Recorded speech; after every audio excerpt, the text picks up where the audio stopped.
how to solve questions on linear inequalities. How to solve questions on linear inequalities. आज तो सिर्फ अभी तो लीनियर इनइक्वालिटीज पे बात कर रहे हैं, फिर धीरे धीरे और तरीके की इनइक्वालिटीज भी देखेंगे। ठीक है जी, कल हमने एक दो क्वेश्चन कर लिए थे। क्या हमने कल ये भी देख लिया था कि अपने क्वेश्चंस को हाय दिव्यांशु आ गया। हाँ हेलो हाय, ऑडिबल हूँ मैं तेरे को? Good evening. ये बता तू मेरे को लेट क्यों आता है? सर आज तो मैं भूल ही गया था कि क्लास में को अचानक से भी याद आया। भूल ही गया था आज तो। और वैसे क्यों आता है? चल आज की तो ठीक है, समझा दे तूने मेरे को।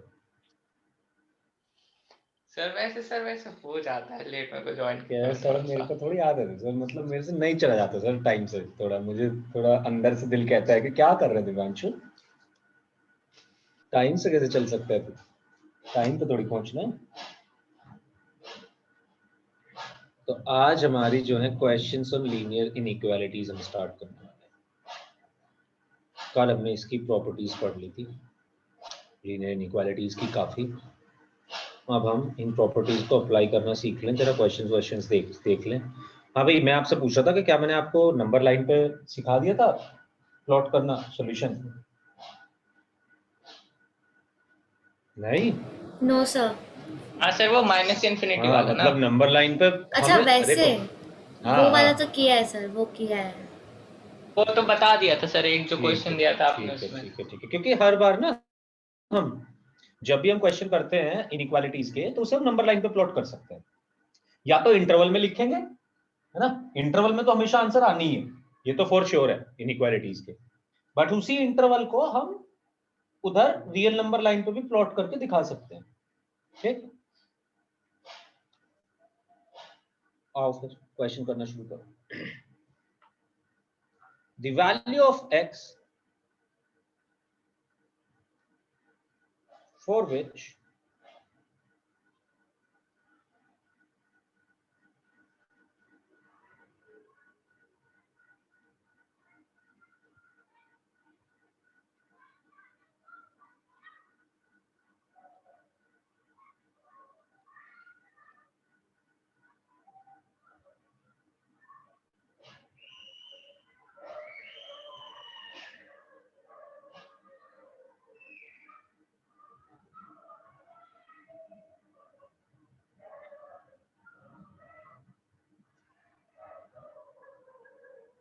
शुरू कर सकते हैं।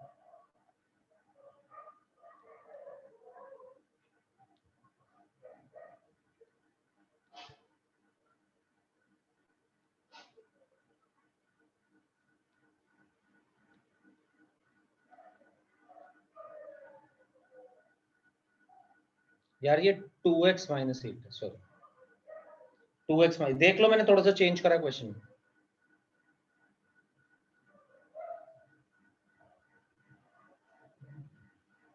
चेंज ये करा है, 2 minus x is greater then 2x minus 8 करा है, ना कि x माइनस 8।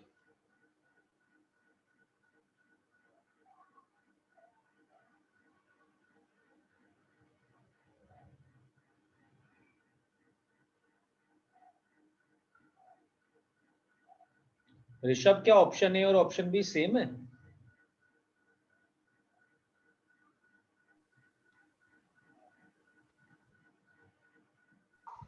No sir.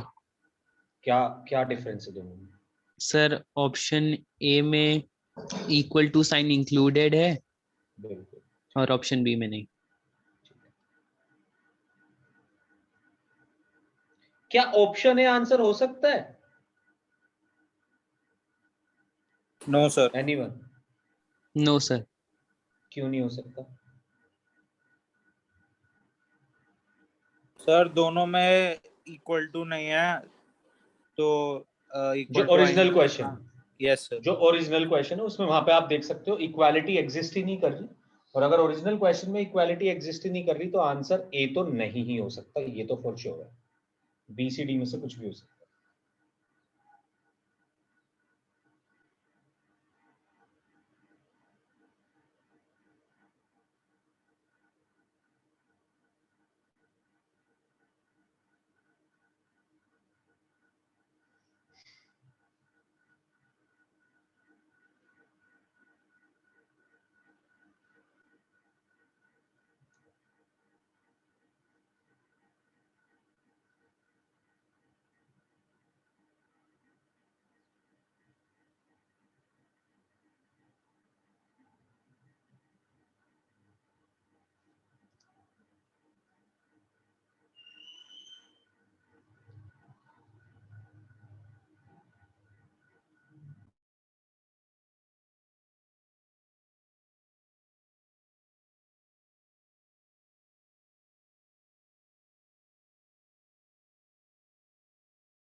तुम्हारा इंतजार हो रहा है, आंसर तुम नहीं देना है। हाँ, सी में रियल नंबर्स लिखा हुआ, ऑल रियल नंबर्स इसका आंसर है।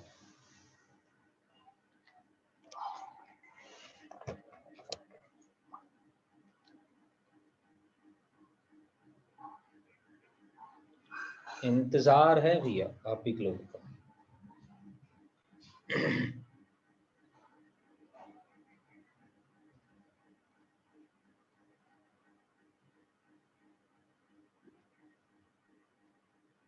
मतलब एलसीएम एलसीएम लेना पड़ेगा। हाँ, फ्रैक्शन में अगर थोड़ी दिक्कत है तो फिर नहीं होगा क्वेश्चन सॉल्व।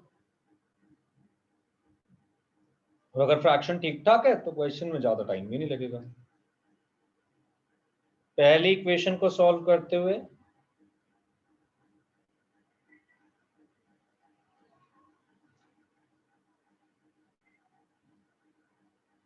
कैरेक्टरिस्टिक अच्छा, एक और क्लास का रूल है भाई, सभी लोग प्रेजेंट है क्लास में। एक और बात बता दूं मैं आपसे, अगर कभी भी आप आंसर डी देना चाहते हैं, डी नहीं सॉरी, अगर आप कभी भी आंसर नोटा देना चाहते हैं, नन ऑफ द अबव या नन ऑफ दीज, राइट, तो आप नन ऑफ दीज के साथ आंसर भी भेजेंगे कि करेक्ट आंसर ये है। ध्यान रखना ये बात,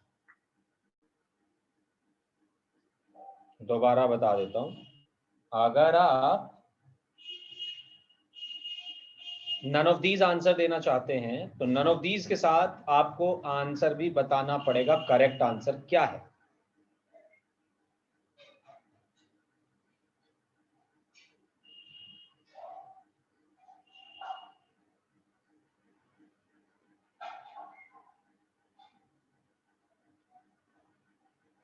यार आई तो think this is a pretty basic question. बस इसमें जो टफनेस थी वो यही थी कि मैंने आपको फ्रैक्शन में दिया, राइट। कुछ लोग 4x को इधर लेके आएंगे, -18x को उधर नहीं लेके जाएंगे, उन्हें -18x को उधर लेके जाना चाहिए। बेवकूफी ना करें,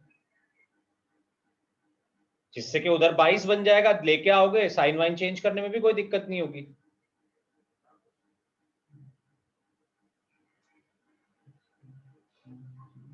साइन चेंज करोगे, साइन चेंज नहीं करोगे। मैं ये कह रहा हूं कि अगर -18 -4 लेस देन उधर जाकर लेके जाओगे तो 4x + 18x बिल्कुल करेक्ट है सुहानी। आयुष गलत है, तो ये बना -22 लेस देन 22 के x, जिसको मैं ऐसे भी लिख सकता हूं, 22 से दोनों साइड अगर डिवाइड करूं तो भी ये वही रहेगा, -1 less than x। -1x less than x का मतलब है x ग्रेटर देन -1। ये हुआ पहली इनइक्वालिटी का आंसर।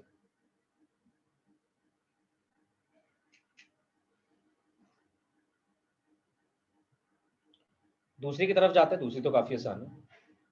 मैं ये कह रहा था कि अगर आप सपोज यहां वाले स्टेप पे आप 4x को इधर लेके आ जाते तो -22x हो जाएगा, इधर जाएगा तो ये +22 हो जाएगा। अब आप -22 अगर दूसरी साइड लेके जाएंगे तो साइन चेंज करने का ध्यान रखना, ये गड़बड़ मत करना बार बार, नहीं तो आपका आंसर आ जाता x लेस देन -1। दूसरी इक्वेशन जो मेरे सामने लिखी हुई है उसको मैं ऐसे लिख सकता हूं यार, करेक्ट है दिव्यांशु। तो दूसरी इक्वेशन का आएगा x लेस देन 10/3। वैसे तो मैं तो ये चाहूंगा, अगर आप पर्सनली मुझसे पूछें, कि आप इसी को देख के आंसर का अंदाजा लगा लें, अच्छी तो चीज वही है। बट मुझे पता है अभी ये थोड़ा सा टाइम लगेगा इस चीज को करने में, ऐसे नहीं कि एकदम से आप अंदाजा लगाना शुरू कर दोगे कि क्या इसका आंसर है। ये कह रहा है x -1 से बड़ा होना चाहिए, -1 से बड़ा कुछ भी हो सकता है इसके हिसाब से आंसर। सेकंड इक्वेशन के हिसाब से x की वैल्यू 10/3 से छोटी कुछ भी हो सकती है, राइट। तो -1 से लेकर 10/3 के बीच में आंसर हो जाएगा। बट अगर आपको ये बात ऐसे ना समझ आ रही हो जैसे मैंने समझाया, बहुत लोग कह सकते हैं पता नहीं सर ने क्या बोला, बिल्कुल, क्योंकि अब आप इमेजिनेशन नहीं कर पा रहे इसकी, बट ये इमेजिनेशन तक अपन को पहुंचना है। एक का कहना है फर्स्ट इक्वेशन का कि भैया -1 के बाद -1 से बड़ा कुछ भी रख लो, इधर की तरफ जा सकते हो, कुछ भी रख लो। एक का कहना है 10/3 से छोटा कुछ भी रख लो। दोनों में कॉमन पोर्शन -1 से 10/3 वाला आ रहा है। ऐसे चेक करना होता है, ये आप देख सकते हैं। या तो आपको दिख जाए तो बहुत बढ़िया बात है, बट दिखने में प्रॉब्लम आ सकती है। अभी जेन्युइन बात है, मतलब ये प्रॉब्लम आएगी। तो उसके लिए मैंने आपको ये बताया कि भैया आप इनको प्लॉट करते हैं नंबर लाइन पे, तो आंसर जो आना चाहिए वो ये बनना चाहिए। और सर अगर सीधा x की जगह वैल्यू रख दे, जैसे कि मतलब जैसे सर जो बी ऑप्शन था। अच्छा, तो अब ऐसे बता मुझे सोच के ऋषभ, कि सी ऑप्शन रियल नंबर्स है। Yes sir. रियल नंबर्स का सबसेट ही तो है -1 से 10/3। भाई रियल नंबर्स तो पूरा -∞ से लेकर +∞ तक है, उसी में एक छोटा सा हिस्सा कहीं ना कहीं -1 से 10/3 वाला भी आ रहा होगा, यानी कि बी ऑप्शन सी का सबसेट ही तो है, इंटरवल की टर्म्स में दिया हुआ है बस। Yes sir. तो अगर बी ट्रू है तो सी क्यों नहीं है? तो बहुत सारी वैल्यूज रख के देखनी पड़ सकती हैं, और आंसर डी भी हो सकता है। क्या तेरी क्वेरी सॉल्व हुई जो तू पूछना चाहता था बस? Yes sir. ठीक है, बट तेरा क्वेश्चन अच्छा लगा मुझे। क्यों? क्योंकि मैंने शायद तुमसे बताया होगा कि मैथ्स ही तुम्हारे आईक्यू पे काम करेगा। मैं करूंगा तुम्हारे आईक्यू पे काम पूरे साल। मैंने तुम्हें होशियार बनाना है, इंटेलिजेंट, थोड़ा शार्प माइंडेड चाहता हूँ मैं तुम्हें। तुम सोच समझ पाओ ये क्या हो रहा है यहाँ पे ना, ये सब बात तुम्हें खुद से समझ आनी चाहिए। अब ये समझ आनी चाहिए तो इसके लिए मुझे तुम्हें और भी टेक्निक्स बताते रहनी है पूरे साल। जैसे कि one of the famous technique कि हम क्वेश्चंस के ऑप्शंस को एलिमिनेट करना जानते हैं। बहुत बार क्या होता है जब आप पेपर देने जाते हो ना, तो आपने सुना होगा साम दाम दंड भेद। भाई पेपर में ना सब चीजें लगानी पड़ती हैं। हमें नहीं पता हर क्वेश्चन हमसे सॉल्व होगा कि नहीं होगा, इससे हमारे इंटेंट में कोई कमी नहीं आनी चाहिए। आज की डेट में अगर हम पढ़ रहे हैं तो उस इंटेंट में तो कोई कमी नहीं होनी चाहिए। इस बात को सुन के जो मैंने भी बोला कि अरे पढ़ाई नहीं करते हैं और तरीके लगाएंगे, नहीं, पढ़ना तो प्राइमरी कंडीशन है ही, बट पढ़ने के बाद भी हमें नहीं पता होगा पेपर में हमारे से सारे क्वेश्चन हो रहे होंगे या नहीं हो रहे होंगे। बट जब आप बहुत सारे क्वेश्चंस पे सोचोगे, अगर सपोज आपका मैथ्स अच्छा है, लाइक मैं भी तुम्हारी स्टेज में था कभी, तो मेरा मैथ्स बहुत अच्छा था। मेरे को ये लगता था कि भाई मेरे को मैथ्स पूरा करके आना है, बट तब भी एक दो क्वेश्चन बचते ही थे जो कि टफ होते थे, या जिनका डिफिकल्टी लेवल उतना था भी ना शायद, बट वो नहीं आ रहे पेपर में बैठ के समझ। ऐसे भी क्वेश्चन होते हैं जो पेपर में बैठ के समझ नहीं आते, पेपर से बाहर निकलते समझ आते हैं एकदम, क्या करना था इसमें। तो आप क्या करेंगे कि आपको उसके ऑप्शंस भी रीड करने चाहिए क्वेश्चंस के। जैसे कि मैंने आपसे स्टार्टिंग में ही बोला कि इसका आंसर ए तो हो ही नहीं सकता है, ए तो बिल्कुल पॉसिबल ही नहीं है इसका आंसर, क्योंकि ए में क्लोज्ड इंटरवल दिया हुआ है, और जो हमारी इनइक्वालिटी का आंसर आएगा वो या तो लेस देन आएगा या ग्रेटर देन आएगा। क्लोज्ड इंटरवल की फॉर्म में तो कभी आंसर आ ही नहीं सकता, तो ए का तो मैं बहुत श्योर हूं कि ए तो आंसर है ही नहीं। एक बात। दूसरी बात, मैं आपको बस अपने पॉइंट्स बता रहा हूं, ये पॉइंट्स पे ध्यान रखना है, इसके हिसाब से आंसर नहीं निकलेगा हर बार, no, but you have to think about all these points. What I am saying is कि ए और बी ऑप्शन एक जैसे हैं, और एग्जामिनर ऐसा बहुत करता है। मैं आपको एग्जामिनर के पॉइंट ऑफ व्यू से बता रहा हूं, जब हम टेस्ट बनाते हैं आपका तो कैसे बनाते हैं, जब कोई आपके लिए एग्जाम प्रिपेयर करता है तो वो कैसे करता है। बहुत सारे लोग इस स्ट्रैटेजी के साथ एग्जाम में ऑप्शंस डालते हैं कि देखो ऑप्शन मैंने दोनों डाल दिए -1 से 10/3, अब ये बच्चा ए ऑप्शन चूज करके गया तो गड़बड़ हो जाएगी, राइट। तो जब भी दो ऑप्शन एक जैसे दिख रहे हो वैल्यूज के साथ, तो उनको क्लोजली ऑब्जर्व करो और उसके अंदर देखो कि क्या डिफरेंस है। पहली बात तो क्या डिफरेंस है, फर्स्ट थिंग। सेकंड थिंग कि बहुत ज्यादा पॉसिबिलिटी बढ़ जाती है कि उन्हीं दो में से एक आंसर होगा। एक ऑब्जर्वेशन, एक पहली ये थी कि ए आंसर नहीं हो सकता, दूसरी ये थी कि अगर दो ऑप्शंस एक जैसे से हैं तो आंसर्स की प्रोबेबिलिटी बढ़ जाती है कि उन्हीं में से कोई सा हो, राइट। तीसरी चीज, हाँ वही मैं बता रहा हूं आयुष। तीसरी ऑब्जर्वेशन के ऑल रियल नंबर्स तो आंसर हो ही नहीं सकता यार। बहुत ही कम ऐसा होता है इनइक्वालिटी का आंसर ऑल रियल नंबर्स, यानी कि -∞ से +∞ तक सब कुछ सेटिस्फाई कर रहा है। अगर -∞ से +∞ तक सब कुछ सेटिस्फाई कर रहा होता तो वो इनइक्वालिटी में क्वेश्चन ही ना देता तुम्हें। या फिर एक तरीका तो ये है सोचने का, या फिर दूसरा तरीका, इसे देख लो, सॉल्व कर लो, सीधा सॉल्व हो जाएगा 10 > 3x। x लेस देन 10/3 आ गया। यहीं से तुम्हें पता चल गया ऑल रियल नंबर्स तो आंसर हो ही नहीं सकता। पहली इनइक्वालिटी तो बड़ी है, इसको तो सॉल्व करने में टाइम लगेगा, पर दूसरी तो बहुत छोटी सी है। यहीं से देख के देख लो कि इसका आंसर ऑल रियल नंबर्स तो हो ही नहीं सकता। ऐसी वैल्यूज हैं x की जो सेकंड इक्वेशन को सेटिस्फाई नहीं करेंगी। कहने का मतलब मैंने ऑप्शंस को एलिमिनेट कर दिया। मैंने अब ए और सी में पता लगा लिया, ना तो आंसर ए है ना तो आंसर सी है, या तो आंसर होगा बी अगर होगा तो, नहीं तो आंसर होगा डी। सुनते रहना भी मेरी बात, मैं इसका आंसर निकाल के दिखा रहा हूं तुम्हें बिना पेन लगाए। मैं कुछ नहीं करूंगा इसमें, मैं क्वेश्चन को बिल्कुल सॉल्व नहीं करूंगा, क्योंकि ऋषभ ने बात मुझसे पूछी और मैं भी ये ऑप्शंस इसीलिए बनाए गए थे इस तरीके से कि आपको कुछ ऑब्जर्वेशंस दिखानी थी, इसीलिए मैंने ये बात स्टार्ट करी है।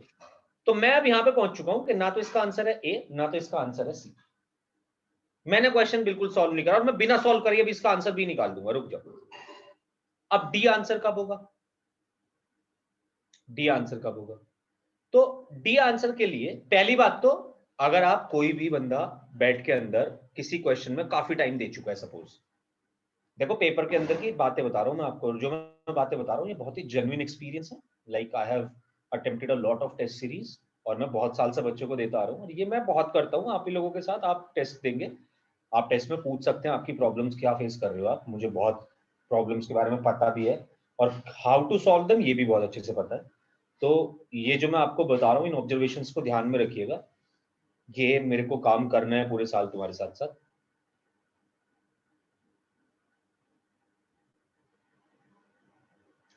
दूसरी बात, अब इसको ऐसे देख सकते हैं, पहले तो ये देख लो कि मान लो आप पेपर के अंदर बैठे हो, आपने क्वेश्चन देखा, और ये बहुत बड़ी गलती होती है वैसे तो आप लोगों की कि आप पेपर के अंदर जाके क्वेश्चन से लड़ने लग जाते हो, पर ये ह्यूमन नेचर है। हमें ऐसा लगता है कि हमें मैथ्स आता है और बहुत मैथ्स आता है और ये चीज तो हमने बहुत अच्छे से पढ़ी हुई है, तो हमारा दिमाग हमसे कहता है कि ये क्वेश्चन तो इससे हो जाएगा। तुमने क्वेश्चन शुरू करा, 5 मिनट दे दिए, क्वेश्चन नहीं हुआ। नहीं होता, खूब होता है ऐसा कि नहीं होता क्वेश्चन 5 मिनट में। पहली बात तो आपको 5 मिनट देने नहीं चाहिए थे। फर्स्ट स्टेप तो ये गड़बड़ है। जैसे ही आपने ये करा कि आपने किसी क्वेश्चन को 5 मिनट दे दिए, ये गड़बड़ है। कहां सही हो सकते हो? पहले जितने क्वेश्चंस आते हैं बिल्कुल श्योर शॉट उनको कर लो, बिल्कुल श्योर शॉट, दिमाग ही नहीं लगाना पड़ रहा, कुछ कैलकुलेशन के अलावा कुछ ज्यादा चीजें सोचनी नहीं पड़ रही, सीधा पता है क्या करना है। इस तरीके का क्वेश्चन पहले करा हुआ है, सबसे पहले वो अटेम्प्ट करो। दूसरी बारी में इन सब क्वेश्चंस पे जाओ जहां पे तुम्हारे पास समझ नहीं आ रही बात, या तुम्हें कुछ आता है कुछ नहीं आता, तुम पहुंचे क्वेश्चन के पास, तुमने देखा, अब मान लो तुमने 5 मिनट दे दिए, तो पहले तो मैं बता चुका हूं कि 5 मिनट दे दिए तो तुम्हें उससे पहले ही समझ जाना चाहिए था, आप गलत ट्रैक पे तो चल ही चुके हो। पर अगर आप गलत ट्रैक पर चल ही चुके हो तो 5 मिनट बाद क्वेश्चन छोड़ने का मन नहीं करता भाई। 5 मिनट बाद ये लगता है कि 5 मिनट में दे चुका हूं इस क्वेश्चन को यार, और मेरे को कुछ भी नहीं मिल रहा इस क्वेश्चन, 5 मिनट पूरे के पूरे वेस्ट हो गए। और यही वेस्टेड टाइम जब मैं आपको एनालिसिस करके बताऊंगा पेपर्स का, कभी एक दिन हम टेस्ट का एनालिसिस रखेंगे साथ में सभी लोगों के साथ, तो यही वेस्टेड टाइम हमें घटाना होता है। अनप्रोडक्टिव टाइम बोलते हैं हम इसको पेपर के अंदर बैठ के। अनप्रोडक्टिव टाइम 2 टाइम होते हैं। एक टाइम जो हमने क्वेश्चन को गए करने और आंसर ही नहीं निकाल पाए, स्किप कर दिया क्वेश्चन, 3 मिनट तक लगे रहे क्वेश्चन में, आंसर ही नहीं निकला और स्किप करके आगे बढ़ गए कि नहीं भाई नहीं कर पाएंगे अटेम्प्ट। या और बुरा क्या कि हमने क्वेश्चन को अटेम्प्ट करा और हमने गलत आंसर मार्क कर दिया, तो हमने टाइम तो वेस्ट करा ही, माइनस भी लेके आ गए, नेगेटिव भी करा के आ गए मार्क्स को। ये दोनों टाइम को मिनिमाइज करना है अपन को। पूरे 2 साल की इसी चीज की प्रैक्टिस करोगे ना तो बिलीव मी बहुत बेटर हो जाओगे, बहुत बेटर होकर निकलोगे और बहुत अच्छा पेपर करके निकलोगे। 2 साल इसी चीज की प्रैक्टिस करनी है, हर टेस्ट को इसी सोच और इसी इंप्रूवमेंट के साथ देना है कि भाई मैं अपना टाइम, वेस्टेड टाइम कम से कम करूंगा। मैं अपना वेस्टेड टाइम 15 से 20 मिनट से ज्यादा नहीं रखूंगा 3 घंटे के पेपर में। अगर यहां तक पहुंच गए तो बहुत अच्छा पेपर हो जाएगा। 15 से 20 मिनट तो तब भी आता है वेस्टेड टाइम, ये तो मैं बता रहा हूं आपसे। बट अगर 15 मिनट के अंदर अंदर आपने वेस्टेड टाइम अपना कर लिया, यानी कि 15 मिनट बस आपके पेपर में ऐसे गए हैं कि जो आपने 15 मिनट टाइम ऐसे क्वेश्चंस को दिया है जो आपसे या तो सॉल्व नहीं हुए या फिर गलत हुए, और एक्यूरेसी को थोड़ा सा बढ़ा लो।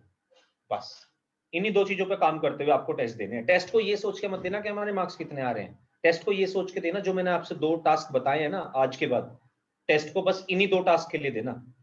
एंड बिलीव मी आप बहुत बेनिफिट में रहोगे 2 साल बाद अगर आप इस सोच के साथ दोगे। और अगर आप इस सोच के साथ दोगे मेरे नंबर कितने आ रहे हैं टेस्ट में, ले आ भाई जितने लाने हैं, अभी तो पेपर में नहीं पता क्या होगा, ये मैं अभी बता दूं, क्योंकि मैंने बहुत देखे हैं और मैं भी खुद ऐसे ही था पहले स्टार्टिंग में कि मैं बस मार्क्स के लिए भागता था टेस्ट में। थोड़े टाइम बाद जाके समझ आया कि नहीं, इंप्रूवमेंट के लिए भागना है, मार्क्स के लिए नहीं भागना है। ठीक है जी, दो बातें तो ये हो गई जो मैंने आपको एक टेस्ट अटेम्प्ट करने की बात बताई। एक बताया कि अब मैं 5 मिनट पे खड़ा हूं, मेरे को क्वेश्चन छोड़ने का मन नहीं है, मैंने 5 मिनट दे दिए बट मेरा आंसर नहीं निकल पाया, तो तुक्का ऐसे मत मारियो। तब तुक्का मारने का मन करता है कि मैं कुछ भी मार दूं, कौन सा मार सकता हूं देख लूं। तुक्का मारने के लिए पहले ऑप्शंस एलिमिनेट कर लेना। चारों ऑप्शन में से एक पे तुक्का मारोगे 25% प्रोबेबिलिटी होगी, प्रोबेबिलिटी की टर्म्स में देखो इसको। दो ऑप्शन एलिमिनेट कर दोगे, मैं कर चुका हूं ए और सी, तो 50% प्रोबेबिलिटी होगी सही होने की।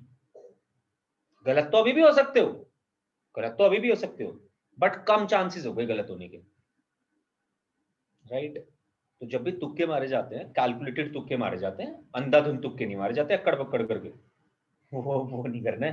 अकड़ अकड़ में वो कहाँ वह निकला पूरा 100, है ना, 0 ही निकल के आएगा, क्योंकि उस केस में तो ऐसे करोगे तो इसलिए कैलकुलेटेड रिस्क लेके करना है पेपर। गलत तो हम अभी भी हो सकते हैं बट एटलीस्ट हम सैटिस्फाइड है अपनी कैलकुलेशन से, हमने दिमाग लगा के तुक्के मारे, कैलकुलेटेड रिस्क लिए, राइट।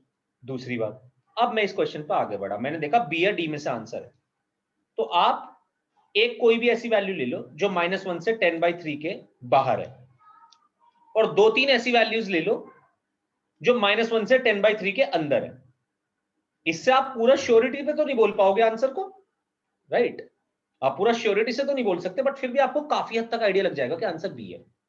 तो जैसे कि -2 ले लो एक तो वैल्यू जो इससे बाहर है, और एक 10/3 के ऊपर वाली ले लो, यानी कि 4 ले लो। -2 और -4 ले लेना, -2 एंड 4, इन दोनों पे ये सेटिस्फाई नहीं करेगा। फिर 2-3 वैल्यू -1 से 10/3 के बीच में ले लेना, जैसे एक वैल्यू ले लो -1 से 0 के बीच में नेगेटिव वाली, -12, और एक दो वैल्यू ले लो पॉजिटिव वाली। मतलब सारे कॉम्बिनेशन रखना उसमें, ऐसे नहीं कि बस हमने 1 रख लिया, 0 रख लिया, 2 रख लिया, नेगेटिव भी नंबर रख के देखना कोई, अगर हमें खुद से चेक करना पड़ रहा है तो। वैसे तो ये काम तक की नौबत आनी ही नहीं चाहिए, राइट। तो काम की नौबत आनी नहीं चाहिए, हमें क्वेश्चन ही सॉल्व करना आना चाहिए। बट ये सब जुगाड़ जो होते हैं ये भी इंपॉर्टेंट होते हैं हमें सीखने के लिए, क्योंकि मैथ्स में जैसे कि मैंने आपसे बोला हमेशा ऐसा नहीं होगा कि आप क्वेश्चन सॉल्व कर ही लो, बहुत बार ऐसा हो सकता है क्वेश्चन सॉल्व ना हो। ये था हमारा आज का ज्ञान आपकी पेपर की स्ट्रेटजी के बारे में। आंसर हुआ -1 से 10/3। आगे बढ़ते हैं जरा, एक तो क्वेश्चन और सॉल्व करते हैं।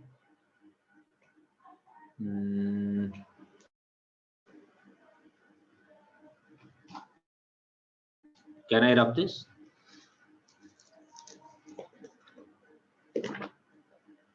Okay.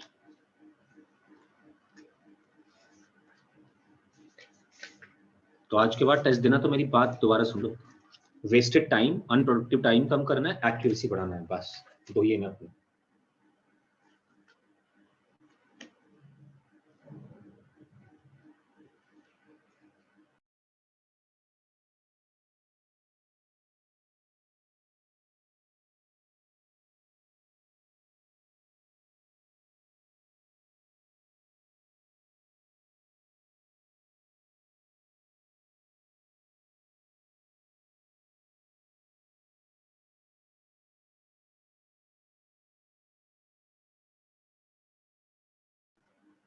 निकालो जरा क्या होगी इसकी वैल्यू। सर ऑप्शन ऐसे निकाल। अब मैं सिखाना चाहता हूँ ना तुझे, इसलिए ऑप्शन नहीं दे रहा। पहले तो जैसे कि मैंने बोला प्राइमरी तो यही चीज है कि पढ़ते तो जाना ही है।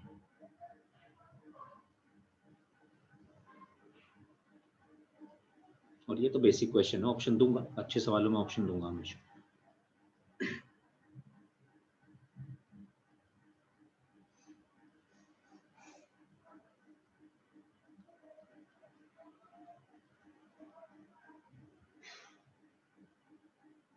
अभी एक ही इनइक्वालिटी है, देखो पिछली बार 2-2 दे रहा था, इस बार एक ही है, तो आंसर एक ही आएगा जो भी आएगा। इस बार भी 2 दिए दूसरे वाले में, पर इसको सॉल्व मेरे साथ करोगे तुम, पहले फर्स्ट वाले को सॉल्व करो।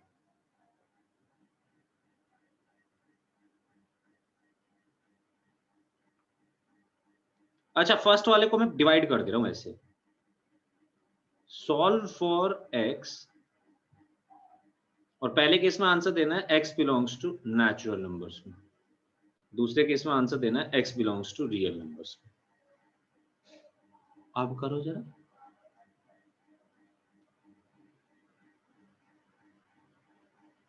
आपको इनइक्वालिटीज के आंसर लिखने की जरूरत नहीं है, आप मेरे को बार बार भेजें, लिख के तो बहुत बड़ा हो जाएगा आंसर, आप सिर्फ हैंड रेज कर सकते हैं जैसे ही आपका खत्म हो जाए आंसर।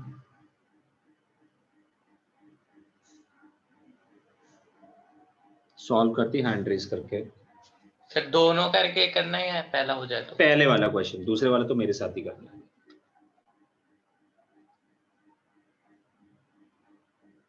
आयुष यार ऐसे तो आंसर ही नहीं हो सकता ना।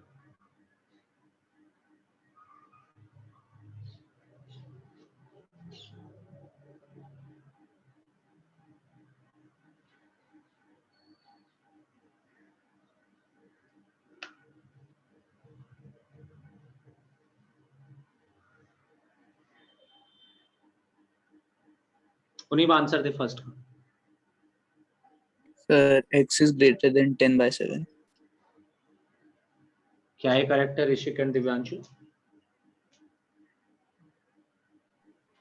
सर मतलब अगर हम वैसे लिखेंगे इंटरवल्स के टर्म में तो फिर आंसर कुछ और आएगा मतलब। अच्छा ऋषिक क्या आ रहा है आंसर? सर मेरा आंसर, सर मेरा 2 3 4 5 6 इंफिनिटी तक। पहले क्वेश्चन का बिल्कुल सही है, मतलब पर मुझे वो बता इनइक्वालिटी का आंसर, मतलब इंटरवल के टर्म्स में आंसर। अच्छा सर इंटरवल में, सर ये इंटरवल में होगा 10/3 कॉमा इंफिनिटी, और दोनों ओपन इंटरवल। अच्छा 10/3 10/7 सॉरी 10/7। हाँ 10/7 राइट। दिव्यांशु यही आ रहा था क्या आंसर 10/7 वाले? Yes sir. ठीक है अच्छा भेज दिए, नाइस। हाँ जी सुनिए मेरी बात, जब x belongs to natural numbers है तो दिव्यांशु तूने जो लिखा है ना वो आंसर, वो लिखा गलत है, तुझे पता होगा आंसर का, मैं समझ गया तेरे, तूने जो लिखा है उससे मैं ये तो समझ गया कि तुझे पता है आंसर का, बट लिखने का तरीका सही नहीं है। चलिए सॉल्व कर लेते हैं इसको। तो ये बनेगा 3x - 2 is greater then 3x + 4 - x divided by 3 को उधर भेजेंगे। सुहानी सिर्फ ये आंसर नहीं होगा,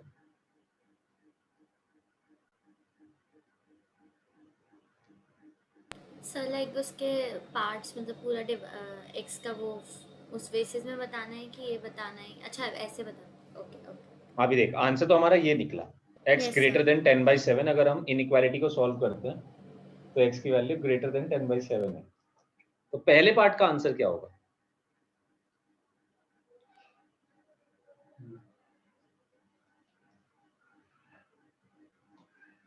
पहले पार्ट का आंसर हमें देना है जब x नेचुरल नंबर है। उन्हीं ये ध्यान दियो, पहले पार्ट में हमें आंसर देना है x का नेचुरल नंबर, मतलब कौन कौन से नेचुरल नंबर्स इसको सेटिस्फाई करेंगे, हम ये कहना चाह रहे हैं इस बात से। तो फर्स्ट केस में जो आंसर होना चाहिए था बच्चे वो ये होना चाहिए था that x is a set of, या x बिलोंग्स टू, क्योंकि नेचुरल नंबर की बात कर रहे हैं तो इसको हम सेट की फॉर्म में लिख के दिखा सकते हैं। और आंसर कौन से होने चाहिए? 10/7 से बड़े सारे नेचुरल नंबर्स जो कि होंगे 2 3 4 5 6 7 8। इतना लिखने की जरूरत नहीं है, बस ऐसे ही हम छोड़ सकते हैं इसको, राइट? ऐसे लिखना है आयुष, बिल्कुल सही था स्वामी, गुड। सेकंड वाले की फॉर्म में अगर आंसर देना है, यानी कि x belongs to real number में अगर हम आंसर देना चाहते हैं तो ये हो जाएगा फिर जो इसने दिया हुआ है मुझे, यानी कि x belongs to 10/7 to infinity. तो गलत क्या था दिव्यांशु? गलत ये था कि तूने जो लिखा था वो इंटरवल की फॉर्म में लिख दिया था। सर पहले वाले इंटरवल को की फॉर्म में, इंटरवल की फॉर्म में क्यों नहीं लिख सकते? हाँ वही बता रहा हूँ, मैं वही बता रहा हूँ एग्जैक्टली। तुझे याद है जब मैंने सेट्स में तेरे को वो पढ़ाया था इंटरवल्स, तो मैंने बिल्कुल एग्जैक्टली यही चीज कराई थी उस दिन। मैंने तुझे ये बताया था कि पहले वाले को इंटरवल की फॉर्म में इसलिए नहीं लिख रहे क्योंकि उसे हम डिस्टिंक्ट एलिमेंट्स लिख सकते हैं, उसके अलग अलग हम दिखा सकते हैं 2 3 4 5 6 7 8 9 10 ऐसे चल रहा है वो, उसका पैटर्न है एक प्रॉपर, वो नेचुरल नंबर के टर्म्स में लिखा हुआ है। दूसरे वाले को हम सेट की फॉर्म में नहीं लिख सकते, इंटरवल बाद में आया, पहले सेट आया। पहले तो तू ये समझ, वो भी गलत तू अप्रोच। तो सर इसका मतलब कि सर हम रियल नंबर को छोड़ के इंटीजर, होल नंबर और नेचुरल नंबर तीनों दिया हो तो हम ऐसे ही लिखेंगे। तो तीनों दिया होगा तो हम हमेशा सेट में आंसर देंगे। अगर वो हमसे नेचुरल है नंबर, इंटीजर या फिर होल नंबर के बारे में बात कर रहा है तो हम उसे सेट की फॉर्म में लिख के दिखा सकते हैं, तो बेस्ट चीज है। पहले सेट आया, सेट ने बता दिया देखो आप एलिमेंट्स को अपने ऐसे ऐसे लिख सकते हो अलग अलग, ठीक बात। बट प्रॉब्लम कहाँ आई? प्रॉब्लम आई जैसे रियल नंबर्स की बात आई यार, रियल नंबर्स ने कहा मुझे लिख के दिखाना जरा सेट में, दिखाओ। तो भैया फिर तो आप खड़े हो गए कि आपको कैसे लिख सकते हैं जनाब, आपके पास तो सारी वैल्यूज है, हम तो पागल हो जाएंगे वैल्यूज लिखते लिखते। तब ये निकाला गया कि इंटरवल्स की फॉर्म में आंसर दो अगर रियल नंबर्स की फॉर्म, रियल नंबर्स आंसर आ रहे हैं तो। यानी कि अगर आप सारे रियल नंबर्स को काउंट कर रहे हो तो आप उनको लिख के नहीं दिखा सकते, आपको इंटरवल में आंसर देना पड़ेगा। बट अगर नेचुरल नंबर, होल नंबर या इंटीजर्स में आंसर आ रहे हैं तो उसको आप लिख के दिखा सकते हो, उसका तरीका लिखने वो इजी है। तो उसको हमेशा सेट की फॉर्म में आंसर दो, समझे बात? क्यों भाई, क्लियर है सभी लोगों को? Yes sir. उनीब सर तो फिर सेट बिल्डर फॉर्म में भी लिख सकते हैं। सेट बिल्डर फॉर्म में भी लिख सकते थे, बट बेटर वे है कि हम रोस्टर में दिखाएं, क्योंकि उससे हमें क्लियरली एलिमेंट्स दिखाई पड़ रहे हैं अपने। लिख सकते हैं सेट बिल्डर में भी, दिक्कत कोई नहीं है, ऐसा नहीं है कि वो गलत हो जाएगा, नहीं। ठीक बात है, समझ आई तेरे को ये बात? क्लियर है? Yes sir, yes sir. उन्नीब से पूछ रहा हूँ। Yes sir. ठीक है, हाँ जी। और लोगों की परेशानी किसी की भी हो अभी तो आप पूछ सकते हैं, पहले तो किसी की भी परेशानी हो बिल्कुल पूछ लीजिए बेझिझक। राहिम क्वेश्चन समझ आया तेरे को?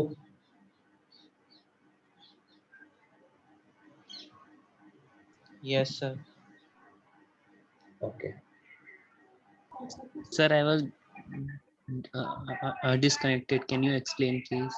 बिल्कुल बिल्कुल, हम ये बता रहे थे कि देख हमने जो यहाँ पे चेंज करा है ना, ये चेंज इसलिए करा था, मतलब पहले क्वेश्चन में हमने बोला, पहले पार्ट में हमने बोला x belongs to natural number है, आप हैंड ओवर कर सकते हैं तीनों लोग। और दूसरे पार्ट में हमने आपसे बोला कि भैया x बिलोंग्स टू है real numbers. x belongs to natural numbers का मतलब ये था ऋषभ कि जो भी आंसर आपका आएगा ना, जो भी आंसर आपका आएगा उस आंसर में ये बताइए कौन कौन से नेचुरल नंबर सेटिस्फाई कर रहे हैं हमारे। या तो इस बात को ऐसे समझ, या फिर इस बात को ऐसे समझ कि जब भी हमें नेचुरल नंबर्स, होल नंबर्स या इंटीजर्स में आंसर देने होते हैं तब बच्चे हम सेट्स की फॉर्म में आंसर देते हैं, क्योंकि इनका सेट्स इनके सेट लिखे जा सकते हैं। पहले हमारे पास आया सेट, हमने बनाए पहले सेट, ह्यूमंस ने पहले बनाए गए सेट्स, उसके बाद इंटरवल आया। क्यों? इसका रीजनिंग सुनो। क्योंकि पहले सबसे पहले नेचुरल नंबर्स बने, नेचुरल नंबर्स को लिख के दिखाया जा सकता है 1 2 3 4 5 6 7, कोई दिक्कत नहीं है।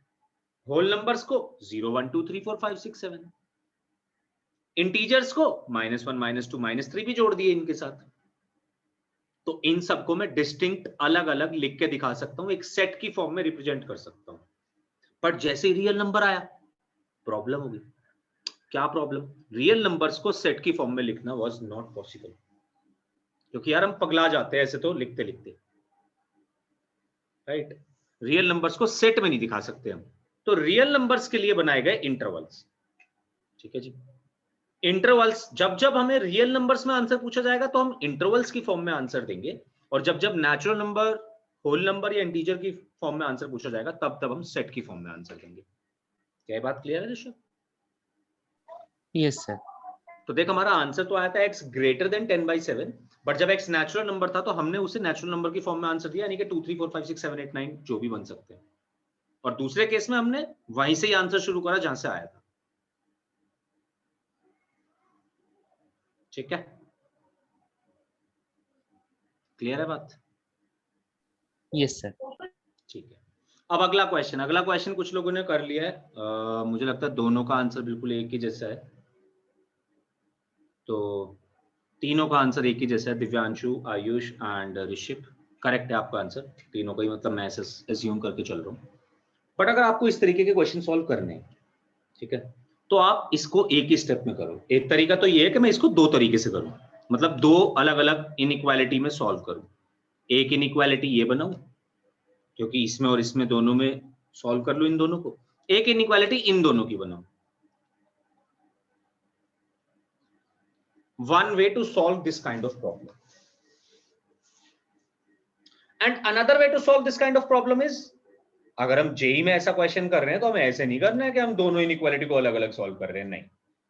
इसकी जरूरत पड़ सकती है, अभी तो नहीं है, अभी तो ये एक ही बारी में सॉल्व हो सकता है। तो एक तरीका कि मैं इस इनइक्वालिटी को सॉल्व करूं और इस इनइक्वालिटी को अलग अलग सॉल्व करूं। एक तरीका दोनों इनइक्वालिटी को एक साथ सॉल्व करूं, दोनों से आंसर सेम ही आएगा, कोई दिक्कत वाली बात नहीं। नाउ दोनों इनइक्वालिटी को एक साथ कैसे सॉल्व करना है, आप ऑपरेशन लगाते जाइए, बीच में आपको एक्स रखना है बस। अभी यहाँ पे बहुत कुछ है बट यहाँ पे एक्स रहना चाहिए बाद में, और आप ऐसे ऐसे ऑपरेशंस लगाते जाइए कि यहाँ पे हमेशा, मतलब यहाँ पे बीच वाले में एक्स बन जाए। तो सबसे पहला काम क्या करूं, तीनों इनइक्वालिटी को 4 से मल्टीप्लाई कर दो। क्यों कर रहा हूं, क्योंकि बीच वाले में डिवाइडेड बाई 4 है, मुझे डिवाइडेड बाई 4 खत्म करना था, डिवाइडेड बाई 4 खत्म करना था तो 4 से मल्टीप्लाई करना पड़ेगा बीच वाली इनइक्वालिटी को। पर भैया मोदी की सरकार है, अपनी नहीं है, तो इसलिए 4 से मल्टीप्लाई करना बीच वाली को तभी पॉसिबल हो पाएगा जब आप लेफ्ट वाले और राइट वाले को भी 4 से मल्टीप्लाई करेंगे। कर दिया 4 से मल्टीप्लाई, तो ये बना -8, और 4 से पॉजिटिव नंबर से मल्टीप्लाई कर रहा हूं, कोई दिक्कत नहीं है, इनइक्वालिटी का साइन रहेगा सेम। अब क्या करें जी, यहां पे 6 है तो 6 हटाना पड़ेगा भाई। कैसे हटा सकते हैं 6 को, या तो अब आपने तो ऐसे सीखा हुआ है कि 6 को सर इधर भी ले जाओ इधर भी ले जाओ, हाँ, या तो ऐसे देख ले इधर भी ले जाओ इधर भी ले जाओ, या फिर ऐसे देख ले कि माइनस कर दे 6 तीनों इनइक्वालिटी से। अगर माइनस कर देंगे 6 तो भी तो बात वही है,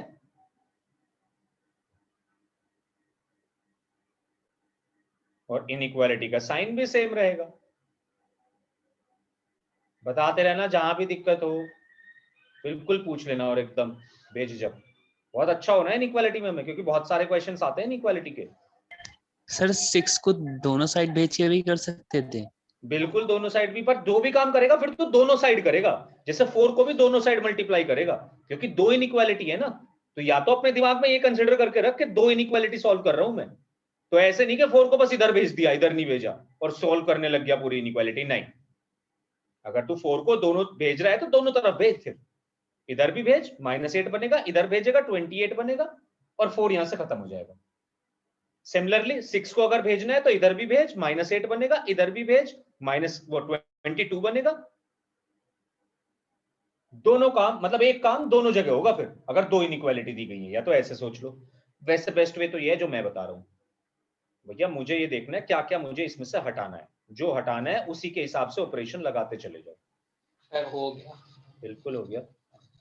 -14 -5x 22, राइट। अब यहाँ पे क्या है, -5 है, मुझे क्या करना है, -5 हटाना है। -5 को कैसे हटा सकता हूं, -5 से डिवाइड करके।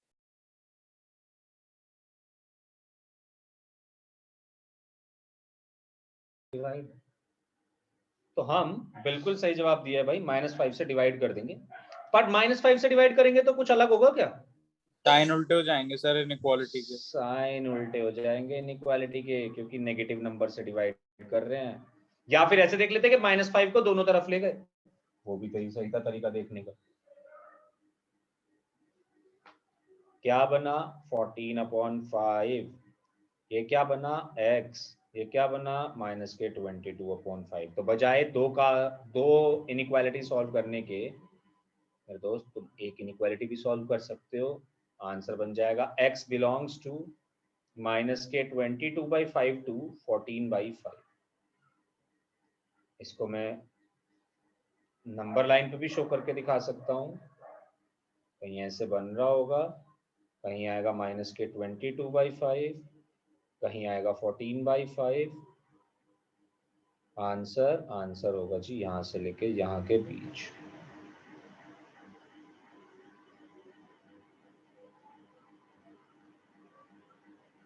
आप सीखते हैं आज का सबसे इंपॉर्टेंट काम। ये आपको बहुत क्वेश्चंस मिल जाएंगे, बहुत ही बेसिक बेसिक क्वेश्चन है, यही सब चीज़ों पर ध्यान रखना था। यहाँ पे कोई तोड़ चीज़ नहीं है एंड ये काम आप बहुत इजीली कर सकते हैं। एनसीईआरटी, आरएसआरटी सब में आपको बहुत बहुत क्वेश्चन मिलेंगे यार। यही बेसिक बेसिक से सवाल करते रहना। एक ही स्कोप है, आप अगर कैलकुलेशन नहीं कर पा रहे तो ही गलत करेंगे, और कोई स्कोप है नहीं इसमें गलतियां करने का। नाउ अब बात शुरू करते हैं जरा इनइक्वालिटी के सबसे इंपॉर्टेंट टॉपिक की। Can I rub this?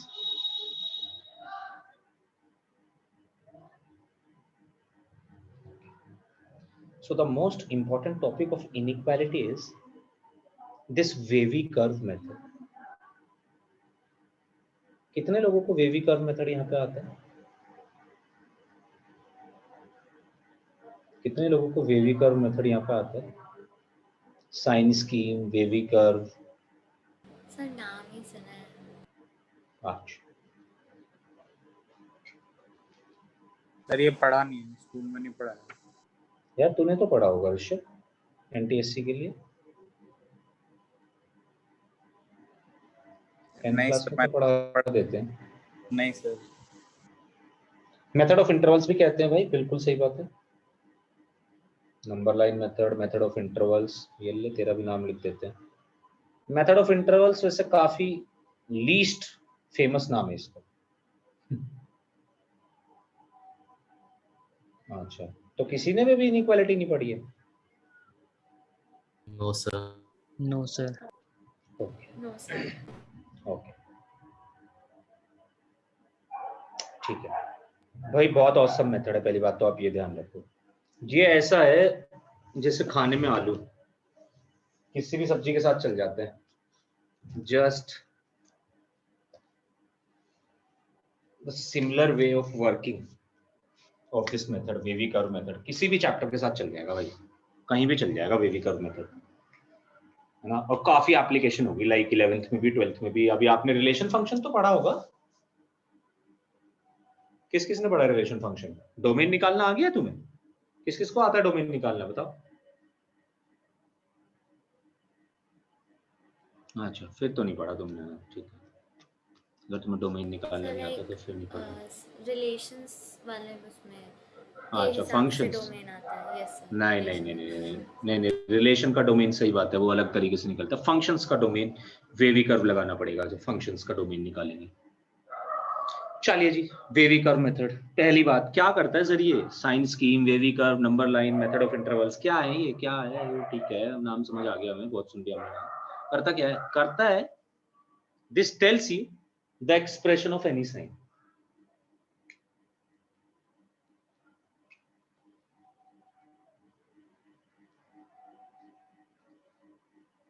थोड़ा देसी भाषा नहीं लिखते हैं।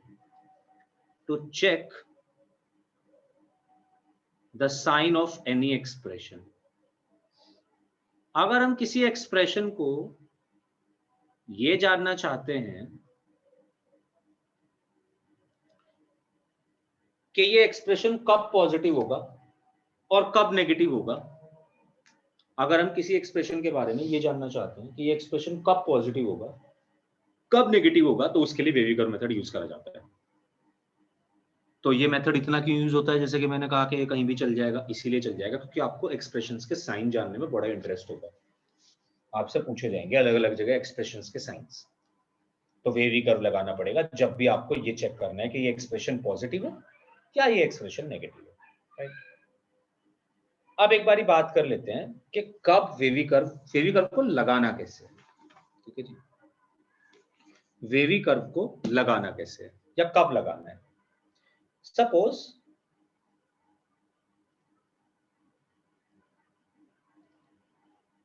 हमें कोई फंक्शन एफ एक्स गिवन है। अब ये फंक्शन कैसा होगा इसके बारे में अभी बात करता हूँ, एल्जेब्रिक होगा, बट कैसा होगा अभी मैं बात करता हूँ। पर अगर फंक्शन के साथ हमें ये इनइक्वालिटी गिवन है, एफ एक्स ग्रेटर देन 0,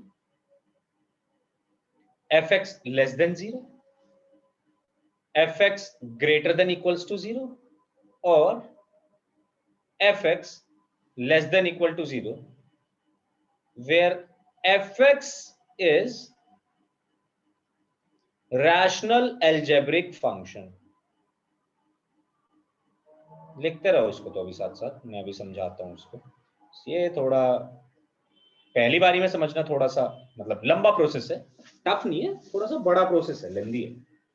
जब 2 क्वेश्चन कर लेंगे, 2 क्वेश्चन के बाद बहुत छोटा प्रोसेस हो जाएगा, और पहली बारी में इंफॉर्मेशन है इसकी कुछ कुछ, तो वो इंफॉर्मेशन माइलस्टोन आपको कवर करने पड़ेंगे एक एक करके, एक एक एक एक एक, एक।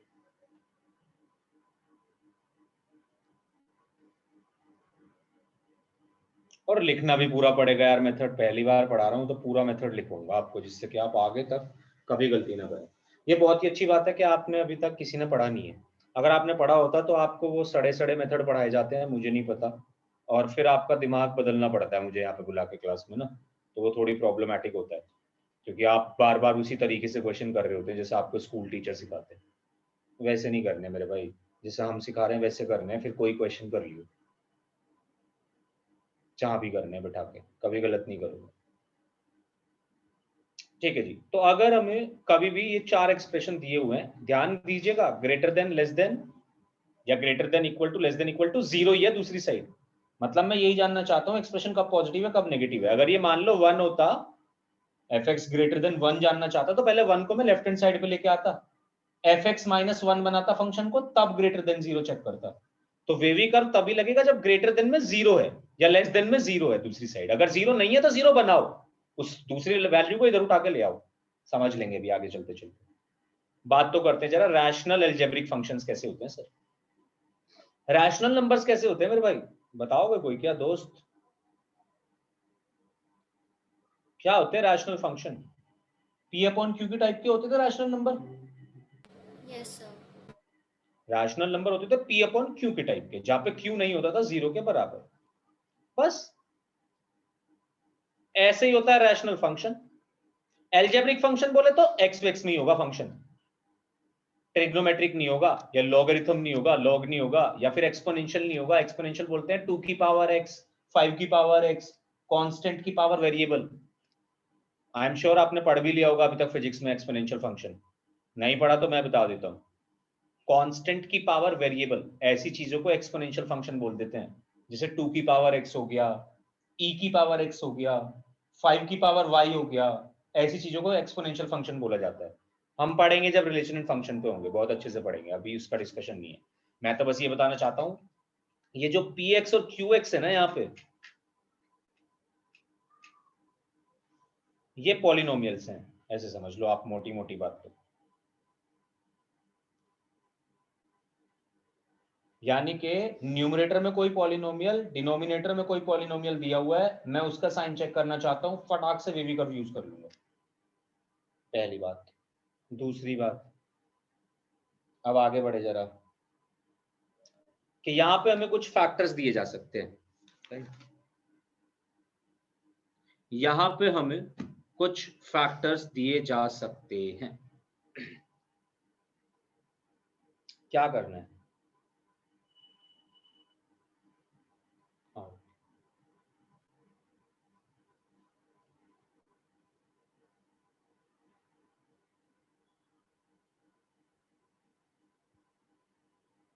ये रैशनल अलजेब्रिक फंक्शन है एफ एक्स, ये मैंने आपको रैशनल अलजेब्रिक फंक्शन के बारे में बताया। या इसके बाद लिख सकते हुए P x and Q x are polynomials के बाद कॉमा लगा के f x is known as, here f x is known as rational algebraic function. Rational बोले तो यानी कि न्यूमरेटर अपॉन डिनोमिनेटर की बात कर रहे हैं, अलजेब्रिक बोले तो पॉलिनोमियल्स ही होंगे, फंक्शन तो function he. To solve these inequations,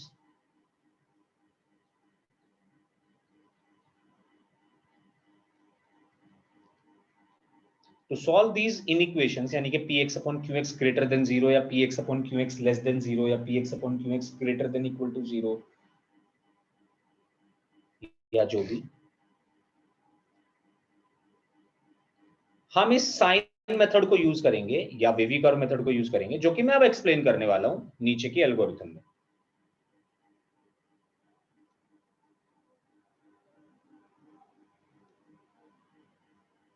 As explained in the following algorithm.